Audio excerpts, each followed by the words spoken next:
Hoi en welkom op deze liveblog over de gemeenteraadsverkiezings 2026 van de gemeente Dantumediel. Op deze pagina zie je al het nieuws en uitslagen over de raadsverkiezings en wist ook als een van de eersten hoe Dantumediel stemd had.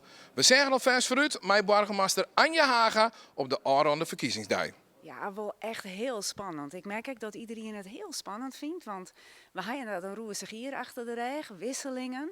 En je kan dan heel moeilijk peilen van, ja, wat wordt het nou? Hoe gaat de kiezer dat beoordelen?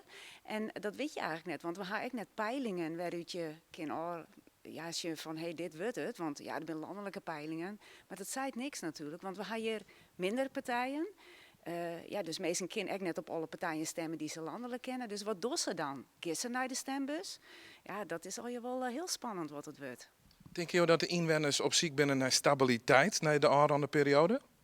Ja, ik denk dat de kiezer stabiliteit altijd belangrijk vindt. Want meesten willen uiteindelijk gewoon een goed bestuur.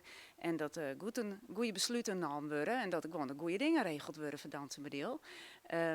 Ja, maar hoe ze dat beoordelen, ja, dat vind ik heel moeilijk in te schatten. Dus ik geef een jongens jong. En de hamvraag, hoe snel gaan we de uitslagen van Jonne?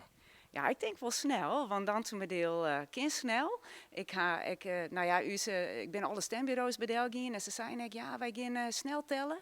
En ik denk dat we in Jelloeren wel echt wel uitslagen binnen hebben. Maar ja, of we de snelste zijn, dat denk ik net. Maar wel in de top 5, mag lukken.